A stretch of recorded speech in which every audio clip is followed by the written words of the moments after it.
పురాతన కాలము మొదలుకొని శాశ్వత కాలము ఆయన ప్రత్యక్షమవుతూ వస్తున్నాడు. ఈ రాజు కేవలము 2000 సంవత్సరాల క్రితం మరియ గర్భాన పుట్టినవాడు మాత్రమే కాదు. ఈ రాజు పురాతన కాలము మొదలుకొని శాశ్వత కాలము తన ప్రత్యక్షతను చూపిస్తూనే వస్తున్నాడు అని బైబిల్ గ్రంథం చెప్తోంది.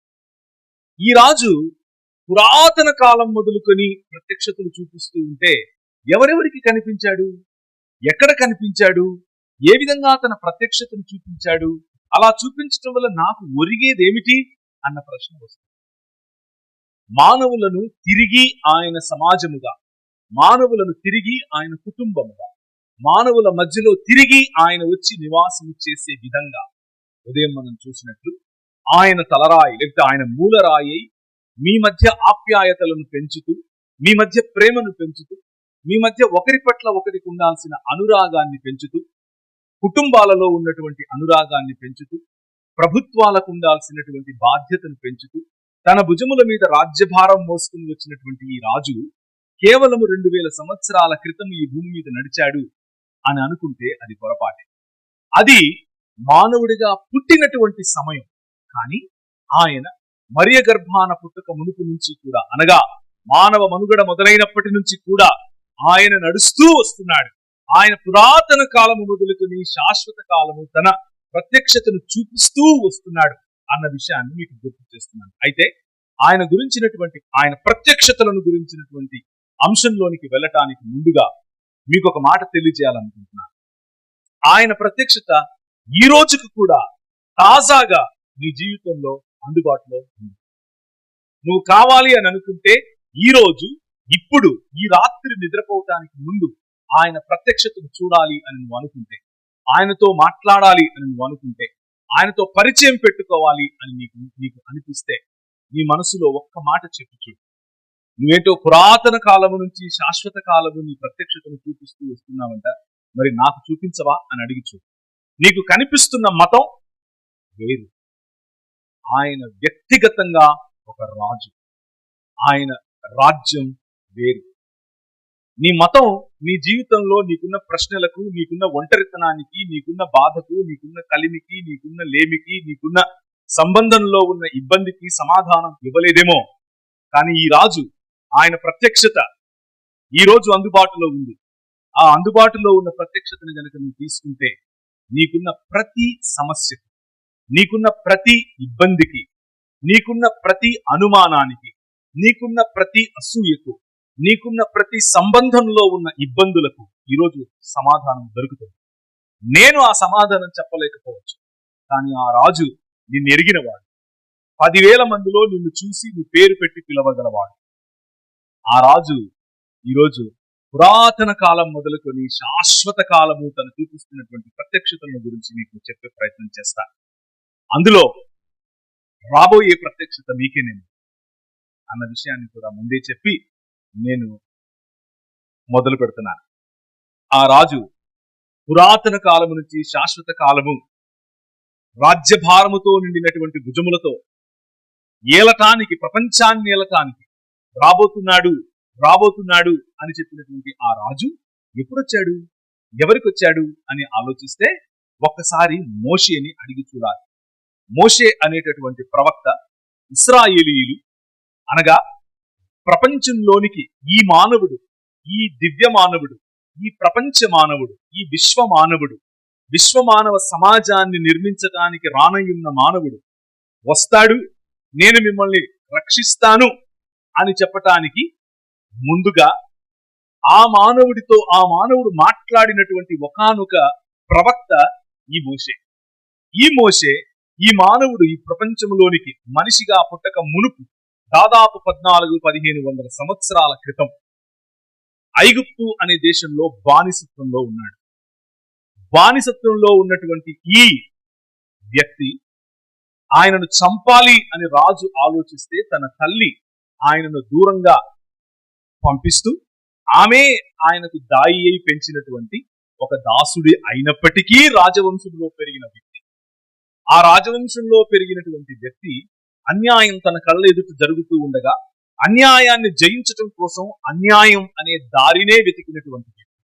అన్యాయాన్ని జయించటానికి ముళ్ళును ముళ్ళుతోనే తీయాలి అన్న ఆలోచనతో, వైలెన్స్ తోనే నేను చంపుతాను అన్న ఆలోచనతో ఇశ్రాయేలీయులకు లేకపోతే దాసులకు ఏదో సహాయం చేస్తున్నాను అనుకుని తానే ఒక క్రిమినల్ గా, తానే ఒక చట్టరీత్యా నేరం చేసిన వాడిగా నిలిచిపోయిన వ్యక్తి. కానీ ఆ వ్యక్తి 40 సంవత్సరాలు గొర్రెలు మేపుకున్న తర్వాత ఆయన నేర్చుకున్న విద్యాభ్యాసం అంతా 40 సంవత్సరాలు అన్లర్న్డ్, మరిచిపోయేట్లుగా దేవుడు గొర్రెలు మేపించిన తరువాత ఆయనకు ప్రత్యక్షమయ్యాడు. ఆయన ప్రత్యక్షతను గురించి ఒకసారి నిర్గమాకాండం 3వ అధ్యాయంలో మీరు చూడొచ్చు. నిర్గమాకాండం 3వ అధ్యాయం. ఒకసారి మోషే తన గొర్రెలను తీసుకుని అక్కడ ఉన్నటువంటి పర్వతం దగ్గరికి వెళ్ళాడు. పర్వతం మీదకి ఎక్కాడు. పర్వతం మీద లేకపోతే చిన్న కొండ, ఆ కొండ మీద గొర్రెలను లేకపోతే మేకలను మేపుతూ ఉండగా అక్కడ ఒక పొద కనిపించింది. ఆ పొద అగ్ని జ్వాలల మధ్య ఉన్నట్లుగా కనిపించింది. ఆ పొద మండుతోంది, కానీ కాలిపోవటం లేదు. ఏంటి ఈ వింత అని ఆలోచించాడు. ఆ వింతను చూడాలి అని ఆశపడ్డాడు.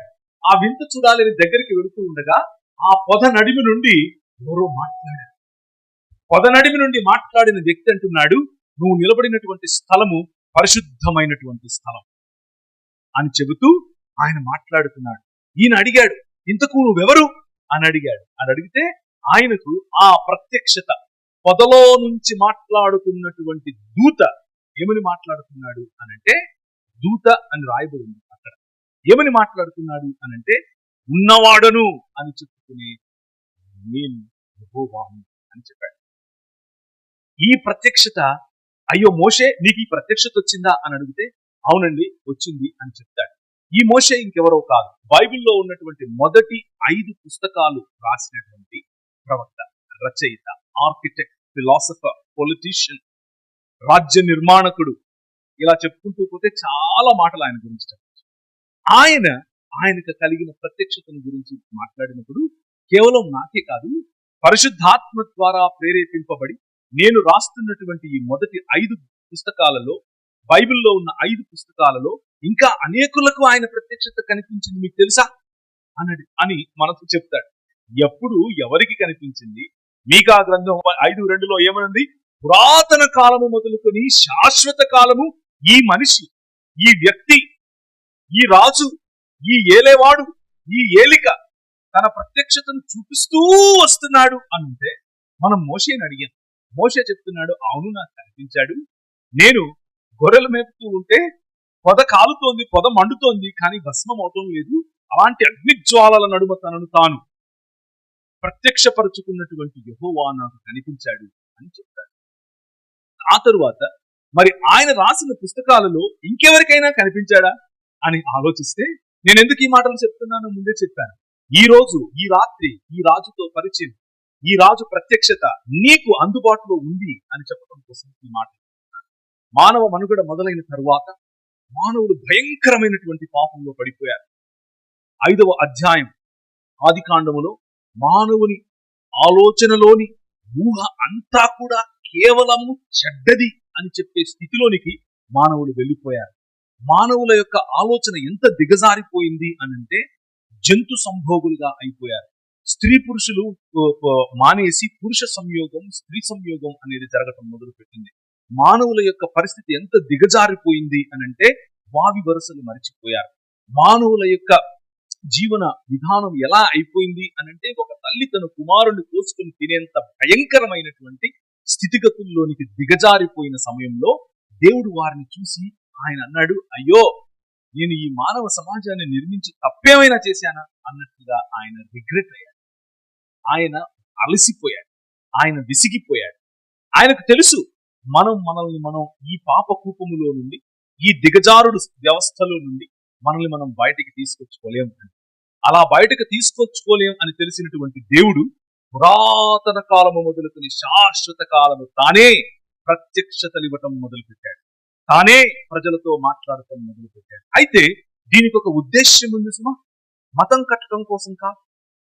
దీని వెనుకున్నటువంటి ఉద్దేశం మానవ నిర్మాణం.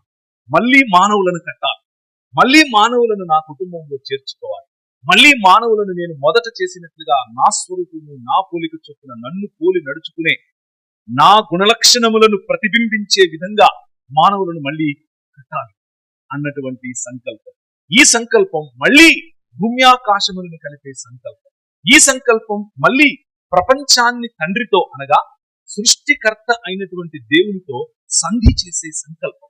ఆ సంకల్పం 2000 సంవత్సరాల క్రితం, మనం త్వరలోనే క్రిస్మస్ చేసుకుంటాం కదా, 2000 సంవత్సరాల క్రితం మరియ గర్భాన పుట్టిన కారణంగా జరిగింది అని అనుకోలేదు. నో, పురాతన కాలం నుండి శాశ్వత కాలం ఈ ప్రత్యక్షత జరుగుతూనే వస్తుంది. అలా మానవులు గతించిపోయే స్థితిలో ఉన్నప్పుడు ఆ మానవులను తిరిగి నిర్మించటం కోసం, ఆ మానవుల మధ్య మళ్ళీ ప్రేమ నెలకొల్పటం కోసం, ఆ మానవుల మధ్య మళ్ళీ సత్సంబంధాలు తీసుకుని రావటం కోసం, ఆ మానవుల మధ్య మళ్ళీ గౌరవప్రదమైనటువంటి ఒకరి పట్ల ఒకరికి చిన్న చూపు లేని సమాజాన్ని నిర్మించటం కోసం, కుల నిర్బంధాలు లేని సమాజాన్ని నిర్మించటం కోసం, మత ప్రాతిపదికన ప్రజలను చంపుకునే ఈ వ్యవస్థ నుంచి విడిపించటం కోసం ఆయన నూతన సృష్టి కార్యాన్ని మొదలుపెట్టాడు. న్యూ క్రియేషన్, నూతన సృష్టి కార్యం. ఆయన చేసిన సృష్టిలో నుండి ఈ సృష్టి యావత్తును మానవుడు దేవుణ్ణి తిరస్కరించటం కారణం చేత మానవుడు తీసుకుని వెళ్ళే తన అధికారాన్ని ఈ లోక సంబంధమైనటువంటి మర్యాదకు లేకపోతే అంధకార సంబంధమైన దురాత్మ సమూహములకు ఇస్తే, దాని కారణంగా మరణాన్ని మనం సంతరించుకుంటే, ఈయన పురాతన కాలము నుండి శాశ్వత కాలము తన ప్రత్యక్షతను చూపిస్తూ వస్తున్నటువంటి ఈయన ఈ అంధకార సంబంధమైన దురాత్మ సమూహముల చేతిలో నుండి విడిపించడం కోసం నూతన సృష్టి, పునరుత్థానము చెందినటువంటి సృష్టి కార్యాన్ని మొదలుపెట్టారు. ఆ కార్యం కోసం మొట్టమొదటిగా నోవహు అనే వ్యక్తిని ఎన్నుకున్నారు. నోవహు అనే వ్యక్తిని ఎన్నుకుని ఆయన కుటుంబం ద్వారా నూతన సృష్టిని మొదలుపెట్టాడు. నూతన మానవ వ్యవస్థను మొదలుపెట్టాడు. నూతన మానవ సంబంధాలకు ఆయన తెరలేపాడు. నూతన మానవ సంబంధాలకు తెరలేపినటువంటి ఆ నోవహుకు ఆయన వాక్ ప్రత్యక్షతనిచ్చాడు. ఆయన డైరెక్ట్ గా కనిపించలేదు, వాక్కుతో మాట్లాడు. వాక్ ప్రత్యక్షతలో నోవహు అని అన్నాడు. చిత్తం ప్రభా, చెప్తాం అన్నాడు. నేను నీకు చెప్తున్నాను, ఈ పని చేయి అని ఒక టాస్క్ ఇచ్చాడు, ఒక పనినిచ్చాడు.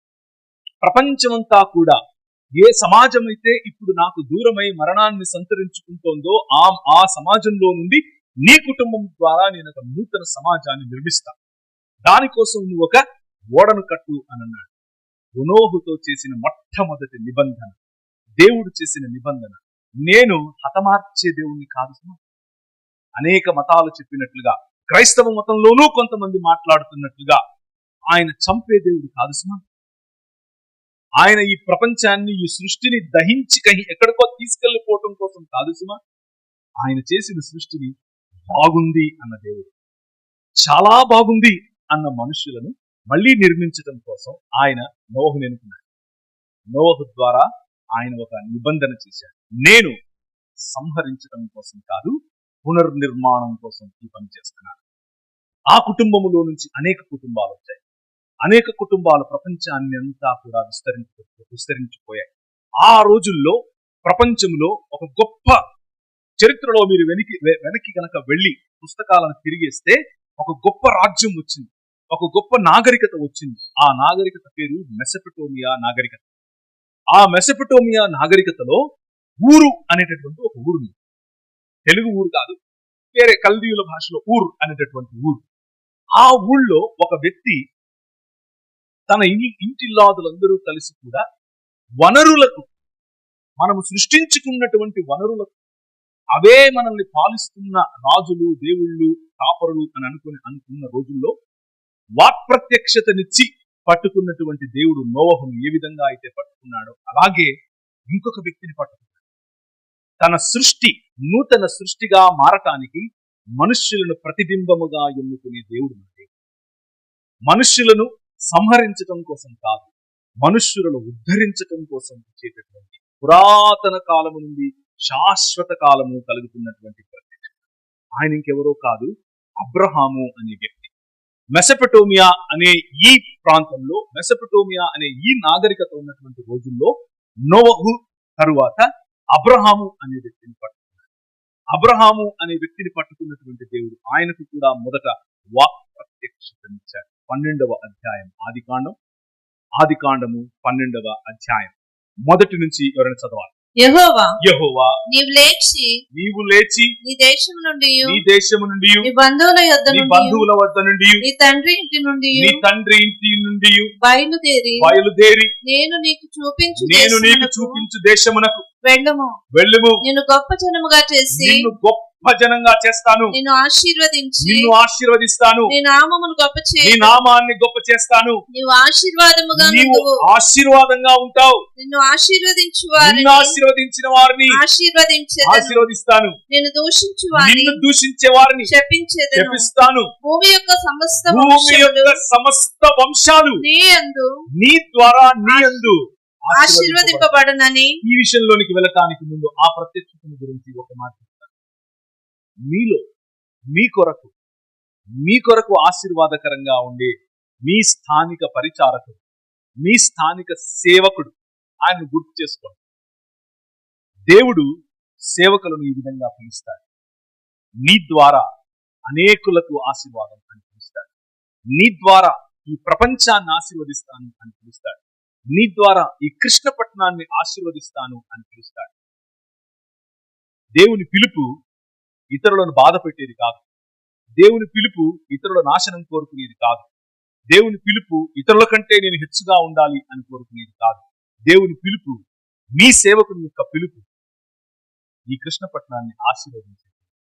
ఆయన ద్వారా ప్రతి వంశము, ఇక్కడున్న ప్రతి వంశము ఆశీర్వదింపబడాలి అని ప్రార్థనలు చేసే పిలుపు. మీకోసం మీరు పుట్టినప్పుడు ప్రతి బర్త్డేలకు, మీ ఇంట్లో ఫంక్షన్స్, ఎవరైనా అకాలంగా మరణం చెందితే ప్రతి సమయంలో మీకు అంటిపెట్టుకుని ఉండి మీకు ఆశీర్వాదకరంగా ఉండేటటువంటి మీ కాపరి, అది దేవుని పిలుపు. అన్ని విడిచిపెట్టుకొని మీకోసం నిలబడే పిలుపు. ఇది దేవుని ప్రత్యక్షత యొక్క పర్యవసానం. దేవుని ప్రత్యక్షత కలిగితే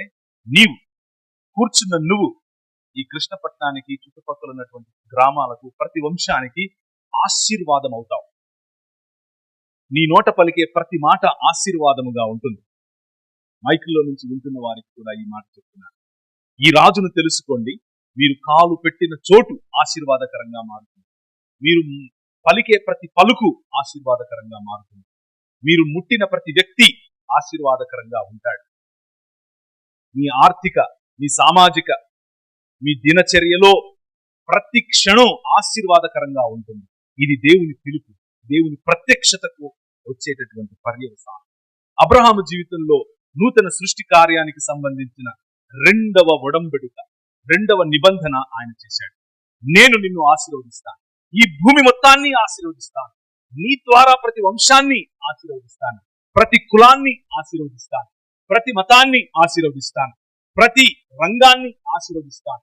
నువ్వు ఎక్కడెక్కడ నీ పిల్లలు వెళితే అక్కడక్కడ ఆశీర్వాదాన్ని తీసుకుని మరి వెళతారు అంటూ చెప్పుకొచ్చాడు. ఆ రెండవ నిబంధన యొక్క కొనసాగింపు అబ్రహాము జీవితంలో, తన భార్య జీవితంలో మనం చూస్తాం. అబ్రహాము భార్య హాగరు అనే వ్యక్తి, ఆ హాగర్ అనే వ్యక్తి గర్భవతి అయి ఉండగా తన సవతి, లేకపోతే తనకంటే ముందు అబ్రహాము ఎవరినైతే పెళ్లి చేసుకున్నాడో ఆవిడతో గొడవపడి ఇంట్లో నుంచి వెళ్ళిపోయినప్పుడు చూరు మార్గమునకు వెళ్ళేటటువంటి నీటి బుగ్గ దగ్గర ఆమె ఆకలితో, దాహంతో అలమటిస్తూ ఒక చోట అలా సొమ్మసిల్లిపోయే క్షణాల్లో ఆ బుగ్గ దగ్గర, ఆ నీటి బుగ్గ దగ్గర ఆయన మళ్ళీ దర్శనమిచ్చాడు. యెహోవా దూతగా ఆయన దర్శనమిచ్చాడు.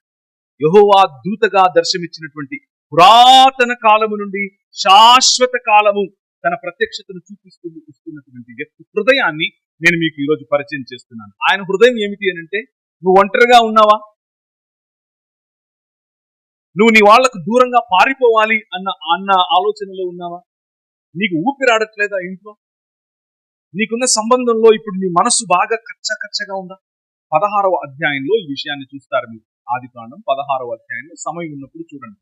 7వ వచనంలో ఆ నీటి బుగ్గ దగ్గర ఆయన యెహోవా దూత కనిపించినట్టుగా మనకు కనిపిస్తుంది. తర్వాత చదవాల్సిన అవసరం సమయం లేదు కాబట్టి ఆయన హృదయం, ఈ రాజు హృదయం ఏంటి అని అంటే, పురాతన కాలము నుండి శాశ్వత కాలము తన ప్రత్యక్షతను చూపిస్తూ వస్తున్నటువంటి ఈ రాజు హృదయం ఏమిటి అని అంటే, నీవు తను ఆశీర్వదించినటువంటి వ్యక్తి యొక్క కుటుంబములో ఉన్నా, తను ఆశీర్వదించినటువంటి వ్యక్తికి దూరం అవుతూ ఉన్నా, తను ఆశీర్వదించే వ్యక్తిని ఆ వ్యక్తి నుంచి దూరం పారిపోవాలి అని అనుకుంటూ ఉన్నా, పోతే పోనీలే అని అనుకునే రాజు కాదు.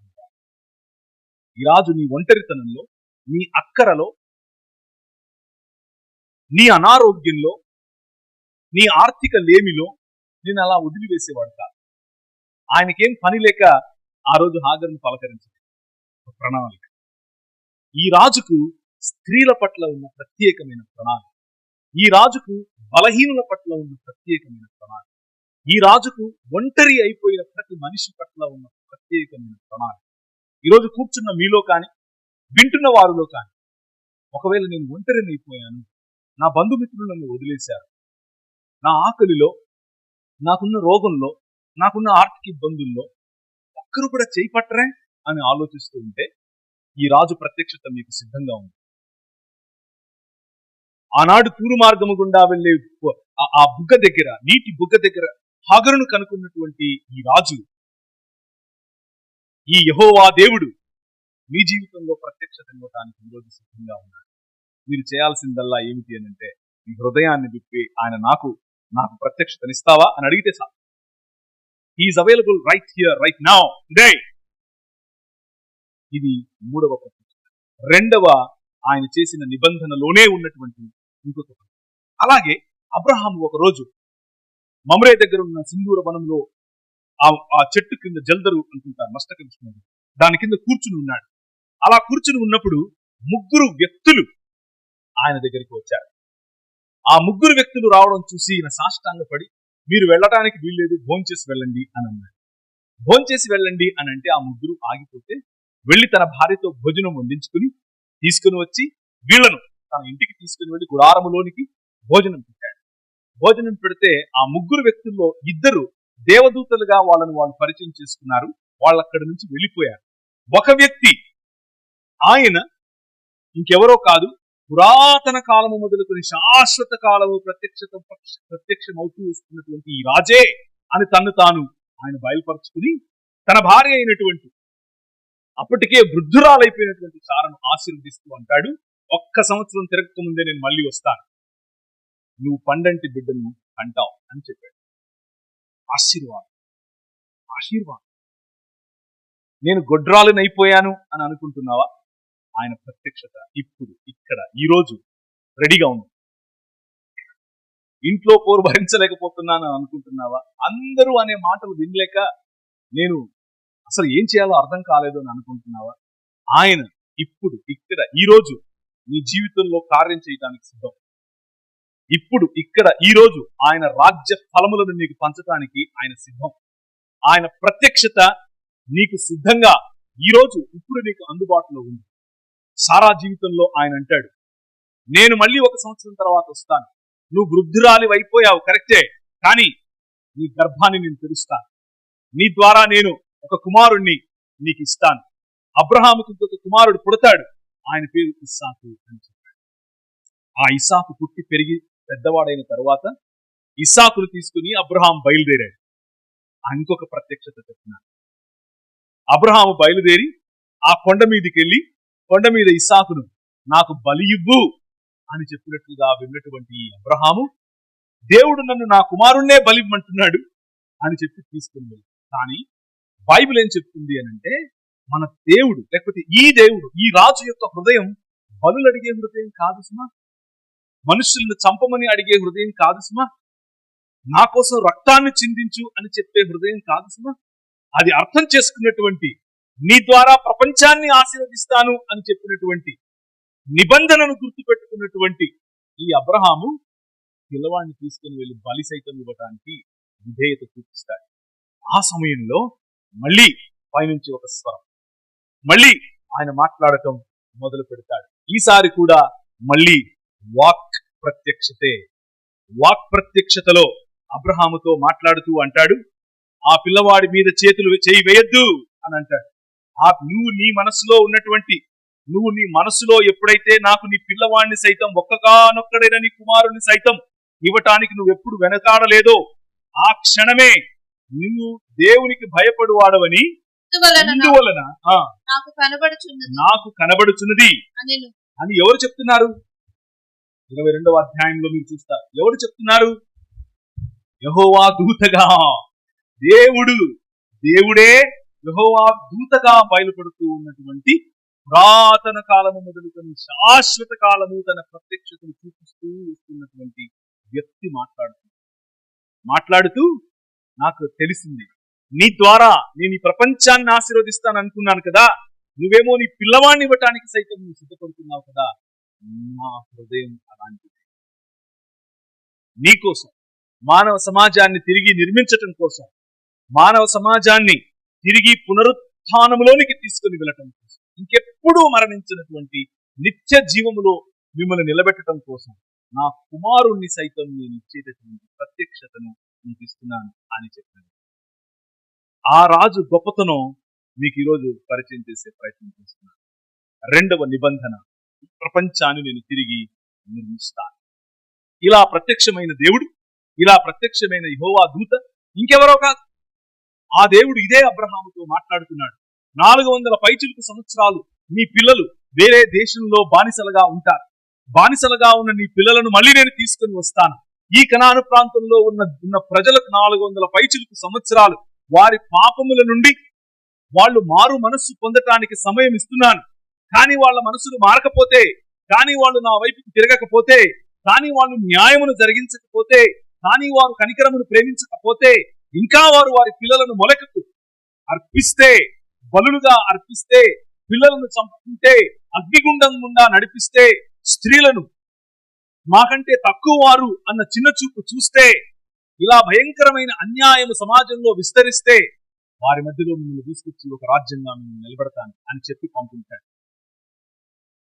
ఆ అబ్రహాము కుమారుడు ఇస్సాకు తర్వాత పుట్టినవాడే యాకోబు వృద్ధుడైపోయాడు, ఇక చనిపోయే స్థితిలో ఉన్నాడు. చనిపోయే స్థితిలో ఉన్న యాకోబు ఇప్పుడు ఒకరి తర్వాత ఒకరు తన పిల్లలని పిలుస్తున్నాడు. అప్పటికే బానిసత్వంలోనికి, లేకపోతే అప్పటికే ఐగుప్తులోనికి వారు వెళ్ళిపోయారు. ఐగుప్తులోనికి వెళ్ళిపోయినటువంటి ఆ పిల్లల మధ్య యాకోబు వృద్ధుడై యోసేపును పిలిచి ఆశీర్వదిస్తున్నాడు. ఇప్పుడు చూడండి, ఆదికాండం 48వ అధ్యాయం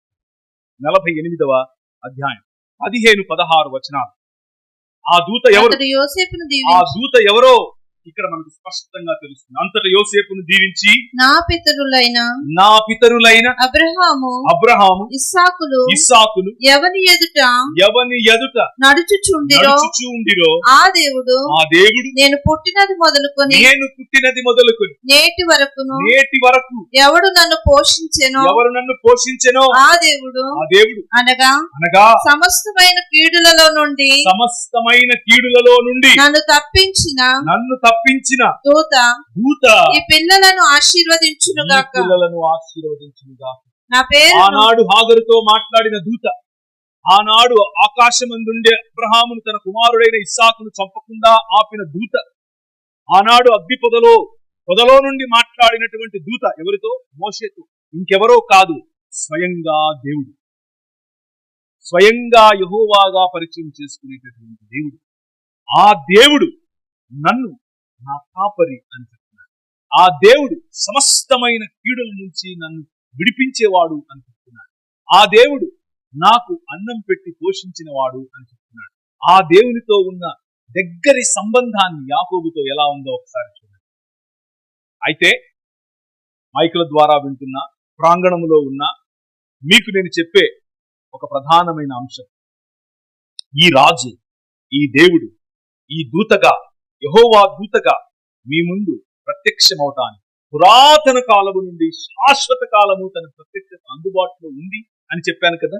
ఈ రోజు నీ ప్రయాణంలో, ఈ రోజు నీ ఆకలిలో, ఈ రోజు నీ సమస్తమైన కీడులలో, ఈ రోజు నీ పోషణ కోసం ఆయన యాకోబుకు ఎలా అందుబాటులో ఉన్నాడో అలా నీకు కూడా అందుబాటులో ఉన్నాడు. ఆ యాకోబు పిల్లలైనటువంటి ఇశ్రాయేలును ఒక రాజ్యముగా నిర్మించి ఇశ్రాయేలుకు ఒక నిబంధన చేశాడు. ఇశ్రాయేలుకు చేసిన నిబంధనను ఈ రోజు మధ్యాహ్నం మనం చదివాం. 33వ అధ్యాయం ద్వితీయోపదేశ కాండంలో, ఇశ్రాయేలు నీ భాగ్యం ఎంత గొప్పది, యెహోవా రాజుగా గల నీ భాగ్యం ఎంత గొప్పది. అన్యజనులు నీ ఎదుట ఏం చేస్తారు? వేషములు వేస్తారు. కానీ నువ్వేం చేస్తావు? వారి ఎత్తైన స్థలములను తొక్కుతావు. ఈ ప్రపంచంలో ఉన్నటువంటి అన్యాయం, ఈ ప్రపంచంలో ఉన్నటువంటి కనికర లేమిని, ఈ ప్రపంచంలో తమను తాము హెచ్చించుకునే మానవత్వం నుండి ఈ ప్రపంచానికి వెలుగుగా, ఈ ప్రపంచానికి ఒక దీపస్తంభముగా, ఈ ప్రపంచానికి కనికరాన్ని పంపించేటటువంటి ఒక సమాజముగా, మానవ సమాజముగా మిమ్మల్ని నిర్మిస్తాను అని 3వ నిబంధన ఇశ్రాయేలుతో చేశాడు. ఒకే నిబంధనే, ఆ నిబంధన యొక్క కొనసాగింపే. మొదట నోవహుతో, రెండవది అబ్రహాముతో, మూడవది అబ్రహాము పిల్లలైనటువంటి ఇశ్రాయేలుతో, నాలుగవది ఆ ఇశ్రాయేలు యొక్క, లేకపోతే ఇశ్రాయేలుకి ఇచ్చినటువంటి నిబంధన మోషే ద్వారా వచ్చింది. అది నేను ఆల్రెడీ మనం పొదలో మండుతున్నటువంటి యెహోవా దూతను గురించి మనం మాట్లాడాం. నాలుగవది దేవుడు చేసినటువంటి రాజుగా నేను వస్తాను, రాజుగా నేను ఏలతాను అని దావీదుతో చేసిన నిబంధన. దావీదు ఈ ఇశ్రాయేలు నుంచి వచ్చినటువంటి ఒక రాజు. ఆ రాజు దేవుడిని ఒకరోజు అడిగాడు, అయ్యా మరి నాకేమో ఇంత పెద్ద ఇల్లు కట్టుకున్నాను, నీకేమో ఇల్లు లేదు కదా, నువ్వేమో ఇంకా గుడారాల్లో ఉంటావేమిటి, నేను నీకోసం ఒక మందిరం కట్టాలనుకుంటున్నాను అని అంటే దావీదుతో చేసిన నిబంధన, నువ్వు కడతావు, నువ్వు కాదు నీ కుమారుడు కడతాడు. నీ కుమారుడు అనంటే సొలొమోను అని ఈయన అనుకున్నాడు. కానీ విశ్వమానవులను నిర్మించటానికి, మీరే తన ఇల్లుగా, మీరే తన మందిరముగా, మీ మధ్య నివాసము చేయటానికి, మనం ఉదయం చూసినట్లుగా ఎఫెసీయులకు రాసిన పత్రిక 2వ అధ్యాయంలో, మీ మధ్య ఆయన మూలరాయి మిమ్మును నిర్మించటానికి ఒక మందిర నిర్మాణం చేయటం కోసం, ఆయన గృహ నిర్మాణం చేయటం కోసం మీరే తన ఇల్లుగా ఏర్పరచుకున్నటువంటి ఆ మందిరము అనే నిబంధన, నా గృహము అనే నిబంధన ఆయన దావీదు ద్వారా చేశాడు. ఆ 4వ నిబంధన తరువాత దావీదు యెష్షయికి వేరు మరియు చిగురు. దావీదు తండ్రి అయినటువంటి యెష్షయికి వేరు అనగా మూలం, చిగురు అనగా ఆయన నుంచి వచ్చే రాజు. ఆ రాజు గురించి మీరు ఇంతవరకు యూదా గ్రంథం 5:2లో చదివారు. బెత్లెహేము ఎఫ్రాతా, యూదా వారి వంశములలో నీవు స్వల్ప గ్రామం అనుకుంటున్నావేమో, కానీ నా కోసం ఇశ్రాయేలును ఏలబోవాడు. ఇశ్రాయేలును ఎందుకు ఏలాలి? ప్రపంచానికి వెలుగుగా, దీపస్తంభముగా నిలబెట్టి ప్రపంచం యావత్తును ఆశీర్వదించడం కోసం ఇశ్రాయేలు తండ్రి అయినటువంటి అబ్రహాముకు చేసినటువంటి ప్రతి ప్రతిజ్ఞను నెరవేర్చటానికి ఒక్క రాజు రావాలి. మనుషులను మళ్ళీ మనుషత్వం వైపుకు నడిపించటానికి ఒక్క రాజు రావాలి. మనుషులలో ప్రేమ నింపటానికి ఒక్క రాజు రావాలి, మనిషి రావాలి. ఆయన పురాతన కాలము మొదలుకొని శాశ్వత కాలము ప్రత్యక్షత చూపిస్తూ ఉంటే ఎన్నేళ్ల మనిషి అయి ఉంటాడు ఈయన? ఎంత వృద్ధుడై ఉంటాడు ఈయన? ఆయన ఇంకెవరో కాదు, సర్వలోకములను పరిపాలించే, సకల భూమ్యాకాశములను నిర్మించినటువంటి, ఆయన లేకుండా ఇంకేది కలుగలేదు అని చెప్పినటువంటి మన ప్రభు అయిన యేసుక్రీస్తు. ఆ ప్రభు అయిన యేసుక్రీస్తు ఈ రాత్రి తన ప్రత్యక్షతను నీకు చూపించడానికి సిద్ధంగా ఉన్నాడు.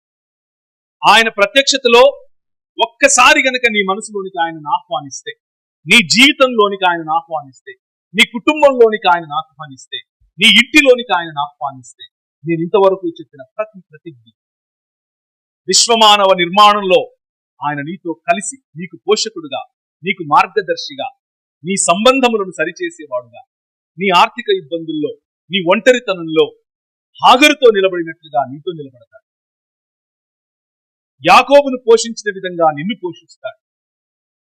తన తల్లిదండ్రులను, తన ఇంటిని, తన దేశాన్ని విడిచి ఒక రాజ్యం కడతాను నువ్వు రా అని పిలిస్తే అబ్రహాము ఏ విధంగా అయితే విధేయత చూపించాడో అలా నువ్వు విధేయత కనుక ఈ రోజు రాత్రి చూపిస్తే నీ ద్వారా ఈ కృష్ణపట్నాన్ని, నీ ద్వారా ఈ చుట్టుపక్కల ప్రాంతాలను, నీ ద్వారా ఈ రాజమండ్రి ప్రాంతాన్ని, నీ ద్వారా ఈ ఆంధ్రప్రదేశ్ను ఆశీర్వదించడానికి ఆయన సిద్ధం.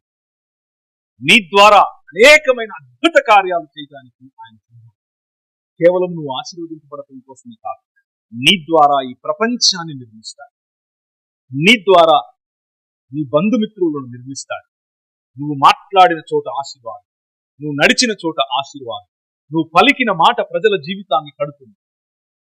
నీలో ఉన్న ఈ ఆత్మ దేవుడు చేసే ఈ కార్యానికి, ఆయన పిలుస్తున్నటువంటి ఈ పిలుపుకు ఒకవేళ ఆయన ప్రత్యక్షతను కోరుకుంటే, నీ జీవితంలో ఆ ప్రత్యక్షత కారణం చేత నీకు నీ జీవితానికి కూడా ఆయన వచ్చి నీ జీవితంలో ఆయన పని చేయాలి అని అనుకుంటే, ఈరోజు రాత్రి నీకు సమయం. సంఘముగా ఉన్న మనకు ఈరోజు రాత్రి ఆయనను గనక ఆహ్వానిస్తే, ఎన్నో సంవత్సరాలుగా దేవుని మందిరంలో భాగమైనప్పటికీ, దేవుని మందిరంలో నువ్వు వస్తూ ఉన్నప్పటికీ, ఈ రాజు యొక్క గొప్పతనం నీకు అర్థం కాకపోతే, ఒకసారి 48వ అధ్యాయం యెషయా గ్రంథం 12 నుంచి 16 వరకు చదివి చూసే ప్రయత్నం చేద్దాం.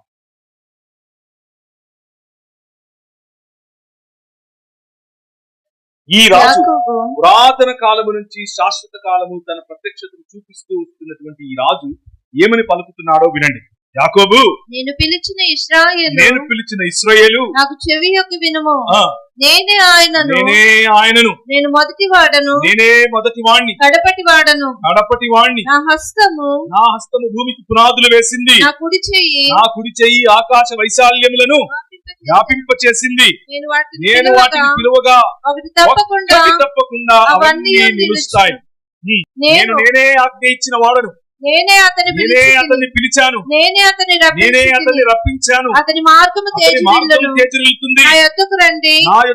ఈ మాట ఆలకించండి. ఆది నుండి నేను రహస్యంగా మాట్లాడలేదే.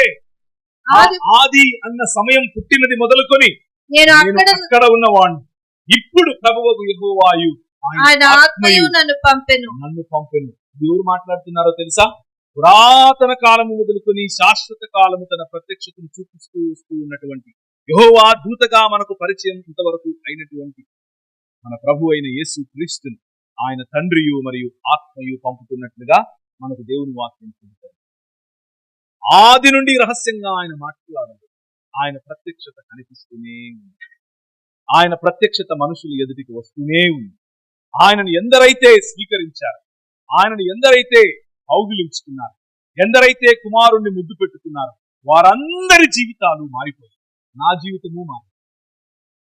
జీవితము రూపాంతరం చెంది, మీ జీవితం రూపాంతరం చెందుతుంది.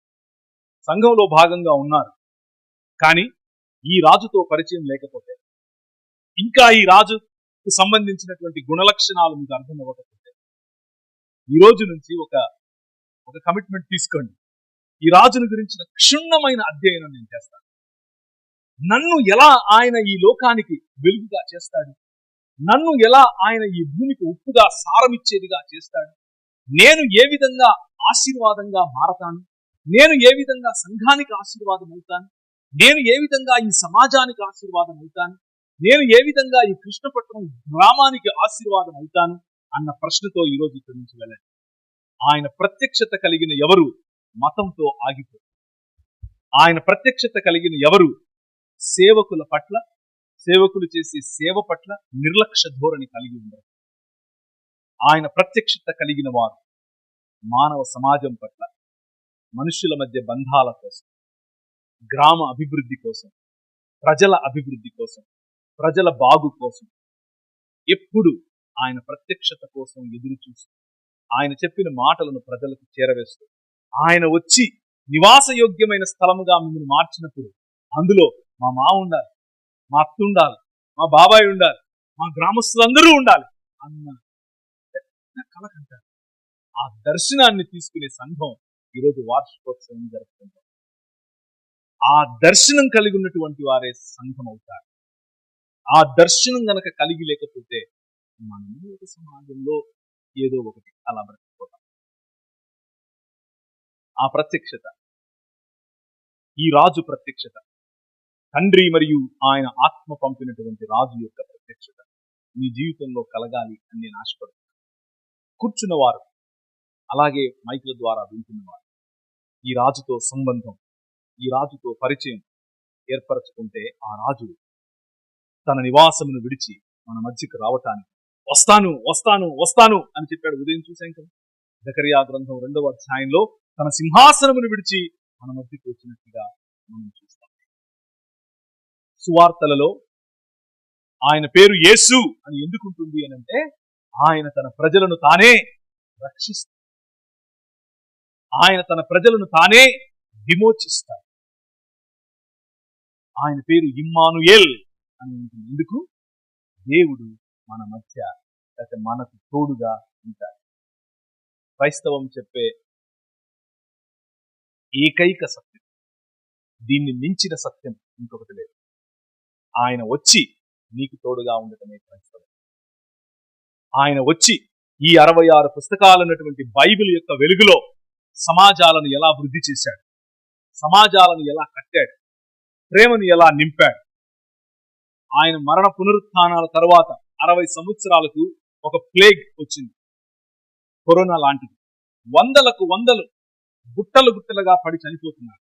అందరూ వాళ్ళ వాళ్ళ ఇల్లు విడిచి, రాజులు సైతం కోటలు విడిచి దూరంగా అరణ్యాలకు పారిపోయే సమయంలో క్రైస్తవ సమాజం నిలబడింది. క్రైస్తవ సమాజం అలా రోగంలో ఉన్న వారిని ఇంటికి తీసుకెళ్ళింది. వాళ్ళ కట్లు కట్టింది. వాళ్ళ వాంతులు, వాళ్ళ విరోచనాలు, వాళ్ళ జ్వరం, వాళ్ళ శరీరానికి సేవలు పరిచర్యలు చేసింది. అలా సేవలు పరిచర్యలు చేసినటువంటి సమాజం, దాని కారణంగా కొంతమంది చనిపోయారు కూడా క్రైస్తవంలో ఉన్నారు, కానీ విడిచిపెట్టలేదు. కారణం ఏమిటి అనంటే 66 పుస్తకాలు ఉన్నటువంటి బైబిల్ సమాజం, బైబిల్ యొక్క ప్రత్యక్షతలో ఈ రాజుతో పరిచయం. ఈ రాజు పరిచయం ఏం చేస్తుంది అనంటే, దీనమైన వారికి, అవసరతలో ఉన్న వారికి, అక్కరలో ఉన్న వారికి ప్రాణాలు పోయినా సరే సహాయపడతాం అని నేర్పిస్తుంది. ఇది కృష్ణపట్నానికి అవసరం, మీ ఊరికి అవసరం, మీ ఊరిలో ఉన్న సమాజంలో ఉన్న అనేకులకు మీ సహాయం అవసరం. ఆ తర్వాత 80లో ఇంకొకటి వచ్చింది, ఆ తర్వాత 300లో వచ్చింది. అలా చెప్పుకుంటూ పోతే చాలా సార్లు మన దేశంలో ఇదే రాజమండ్రి ప్రాంతంలో ఒక్కసారి బ్యారేజ్ బ్యారేజ్కి ముందున్న సమయంలో వర్షం పడితే, గోదావరి పొంగితే ఇక్కడున్న పల్లెలు గ్రామాలు తుడిచిపెట్టుకుపోయాయి. అలా నీరంతా వెళ్ళిపోయిన తర్వాత పండటానికి ఏమీ లేక ఆకులు దప్పింది. అటువంటి పరిస్థితుల్లో ఏదో ఒక బ్రిటిష్ రాజ్యంలో ఒక సామాన్యమైన జనరల్ గా ఉన్న వ్యక్తి గుర్రం వేసుకుని ఈ 66 పుస్తకాలు ఉన్నటువంటి బైబిల్ యొక్క వెలుగు, ఈ రాజుతో పరిచయం, నువ్వు ఎలా ఖాళీగా ఉంటావు, ఈ ప్రజల దుఃఖాన్ని చూస్తూ నువ్వు ఎలా ఖాళీగా ఉంటావు అని ఆయన వేసిన ప్రశ్నకు స్పందనగా పైన కలకత్తా మొదలుకొని కింద చెన్నై వరకు ఆయన గుర్రం మీద ప్రయాణం చేస్తాడు. ఇటు కృష్ణ, ఇటు గోదావరి, అటు తుంగభద్ర, అటు కేసీ కెనాల్, వీటన్నిటి యొక్క డిజైన్ చేస్తారు. భారతదేశాన్ని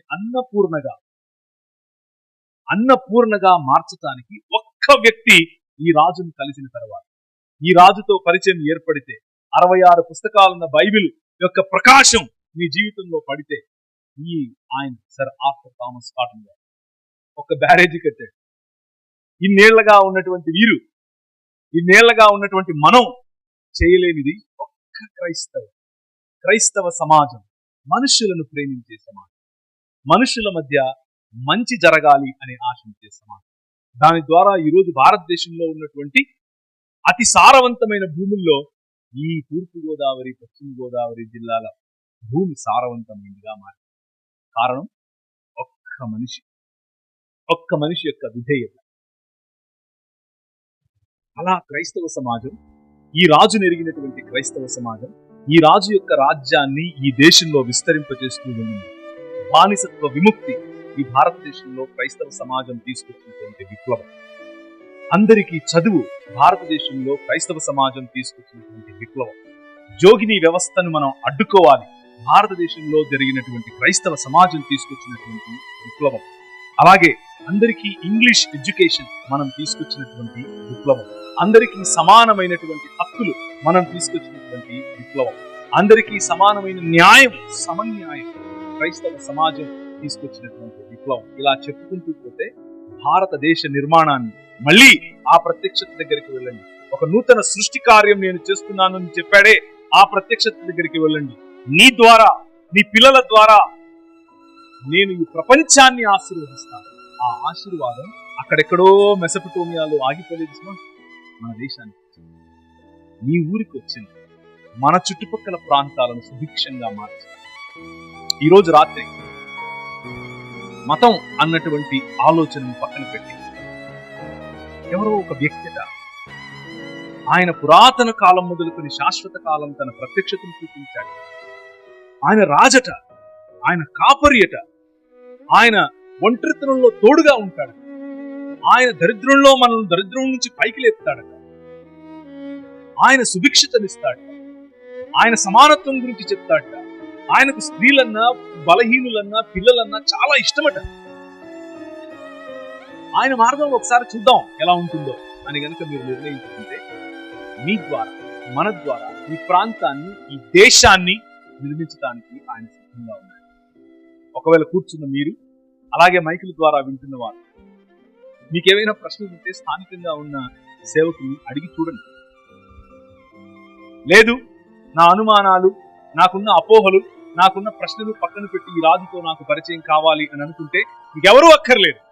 ఒక్కసారి మీ మనసును తెరిచి ఈ రాజును ఆహ్వానించండి. పురాతన కాలం మొదలుకొని శాశ్వత కాలము నీ ప్రత్యక్షత ఉండదు కదా, మరి ఈరోజు నాకు ఇస్తావా అని అడుగుతుంది. మీ జీవితాన్ని మారుస్తాడు. ఒకే ఒక్క మాట, నీవు ఈ లోకమునకు వెలుగై ఉన్నావు అన్న ఒక్క మాటతో నా జీవితాన్ని మార్చాడు. ఈ మతమన్నా, ఈ మతం ప్రజలన్నా ఏవగింపుతో నేను నా జీవితాన్ని మార్చాడు, తలక్రిందులు చేశాడు. దేశానికి, సమాజానికి ఉపయోగపడకపోయినా కనీసం నా ద్వారా సిద్ధి తెచ్చుకునే సమాజంగా ఉండకుండా నన్ను మార్చాడు. నీ జీవితంలో మార్పు సాధ్యం, నీ జీవితంలో అద్భుతం సాధ్యం, నీ జీవితంలో సక్సెస్ సాధ్యం, నీ జీవితంలో దేవునితో మరియు సాటి మనిషితో సంబంధం మళ్ళీ సాధ్యం. కళ్ళు ఉంచుకుంటే ప్రార్థించండి. నేను చెప్పినట్లుగా నా సమయంలో నేను ముగిస్తున్నాను. కానీ ప్రశ్న అలాగే ఉంది. తలలో ఉంచుకుని ఒక్కసారి, ఒక్క నిమిషం, కేవలం ఒక్క నిమిషం అడుగుతున్నాను మీ దగ్గర. విన్నటువంటి ఈ 45-50 నిమిషాలు ప్రాంగణంలో ఉన్న మైక్ ద్వారా వింటూ ఉంది. ఈ రాజుతో, ఈ వ్యక్తితో నీకు సంబంధం ఉందా? వ్యక్తిగతమైనటువంటి సంబంధం. ఈ రాజుతో నువ్వెప్పుడైనా మాట్లాడావా? నువ్వెప్పుడైనా చేయగలిగి చూసావా? నువ్వెప్పుడైనా ఆయనతో సంభాషించావా? ఆయన హృదయాన్ని తెలుసుకునే ప్రయత్నం చేశావా? ఆయన నిన్ను విశ్వ మానవ విప్లవంలో ఒక భాగంగా చేయాలనుకుంటున్నాడు. మనుష్యులు రూపొందించుకున్నటువంటి కల్పిత కథల నుండి నిన్ను విడిపించి మానవ కళ్యాణం కోసం నిన్ను నిలబెట్టాలనుకుంటున్నాడు.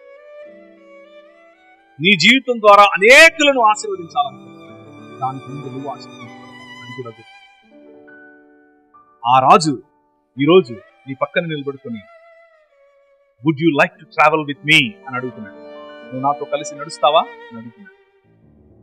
నీకు ఇష్టమైతే ఈరోజు ఆ రాజుతో ఒక్క మాట చెప్పు, ఆ దేవునితో ఒక్క మాట చెప్పు. పురాతన కాలం మొదలుకొని శాశ్వత కాలము నీ ప్రత్యక్షత ఉందట. భూమి ఆకాశములకు పునాది నువ్వు వేసావట. నువ్వు పిలిస్తే అన్ని వచ్చి నిలబడేటటువంటి, కలిగి ఉన్నది ఏది నువ్వు లేకుండా కలగలేదు అని చెప్తూ ఉంటే నా పట్ల నీకు అంత ఇంట్రెస్ట్ ఎందుకు? సరే, ఒక్కసారి నేను నీతో నడిపి చూస్తా. సరే, నువ్వు నా జీవితంలోకి వస్తే నేను ఎలా బ్రతుకుతానో చూస్తాను. ఈ సవాలు గనక నువ్వు స్వీకరిస్తే నీ జీవితం మారబోతుంది. గొప్పగలిగిన తండ్రి, మా మధ్యలో ఉండి మీరు మాట్లాడుతున్నారు. పరిశుద్ధాత్మ దేవుని యొక్క చలనం, పరిశుద్ధాత్మ దేవుని యొక్క స్పర్శ, పరిశుద్ధాత్మ దేవుని యొక్క తాకిడి మరియు ప్రభా పరిశుద్ధాత్మ దేవుని యొక్క మాటలు మా హృదయాల్లో నుండి సాతానుడు దొంగిలించగలరు. నేను మీ కొరకు, మీరిచ్చిన పిలుపు కొరకు, మీరు చేస్తున్నటువంటి నూతన సృష్టి కార్యంలో భాగస్థులమయ్యే కొరకు మా జీవితాలను మార్చిన మేము మీకు అంకిత భావంతో బ్రతికే భాగ్యాన్ని దయచేయండి. యేసు నామమున ప్రార్థిస్తున్నాము తండ్రి.